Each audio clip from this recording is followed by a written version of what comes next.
Ngayong araw na nga pala ito guys ay pinagluto ko nga pala si Bebe Kes ng masasarap na seafood. At good news nga dito ay nagustuhan niya nga pala yung shrimp. At ito nga pala yung bad news mga idol. Nang matapos ang vlog niya. Ang pigayam na luto, nagtanggi.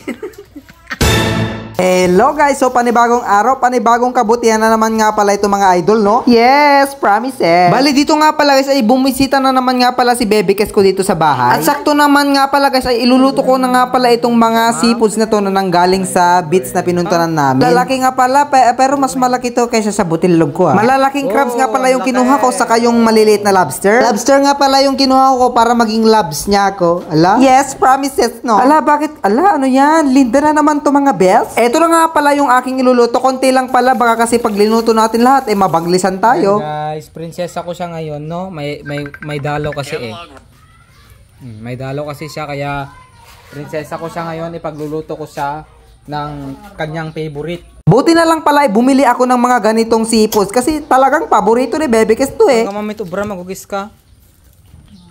Hala, guys. Kau mo ng prinsesa? Awen, tatuno bigat ton. Para nagpa-practice na dito si Bebe Kes na pukpukin yung ugil-ugil ko dito Bakit ang lalakas? Siyempre ito nga pala yung ating gagamitin guys kasi hindi mawawala yung bawang sa pagluluto ng mga seafoods, no? Yes, Bes? Yes, promises. Ilabang mo. Kaya ang gagamitin ko nga pala dito ay hindi tameka, buttered nga pala nanggaling dito sa Australia. Ala, sana all. Nagisa na ako ng bawang, agas ng aswang at siyempre si Bebe Kes na naman nakialam. Sakit ti ko makialam kami.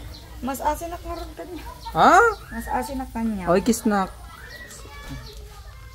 Hala, sorry na naman sa mga single mga best. Ala, pinalo ko pa siya. At dito na nga pala mga idol, naglagay na nga pala tayo ng oyster dito para naman mas sumamit siya na umapgad, parang ganun ba? At naglagay na nga rin pala ako ng buo na paminta pero dinurog ko lang parang yung puso ni John. Charis. Siyempre, asukal na rin mga idol para naman mas tumamis pa siya and ayon, cornstarch para lumapot ang aking modta. Okay? So, ito na nga pala yung ating seafoods. Ayan, kala ko nga pala dyan guys ay napaburi ka ng maayos pero masarap naman pala dito. Okay, ready to eat na pero hindi ko sure akong ready to eat na to mga idol. So si Bebe Kes dito excited na kaya pinunta namin sa taas at tinikman niya yung kanyang shrimp at ayun, ay nagimas ala Dito nga habang kumakain kami ay meron akong bad news, yung lobster pala na linuto ko hindi pa pala nalutaw.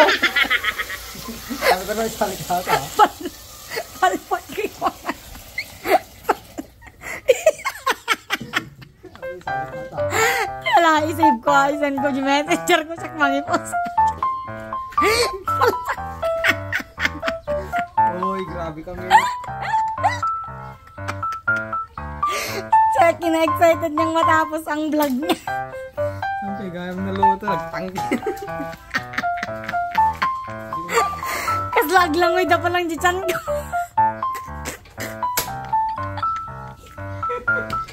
Nagtanggi na dila si Rip Maya.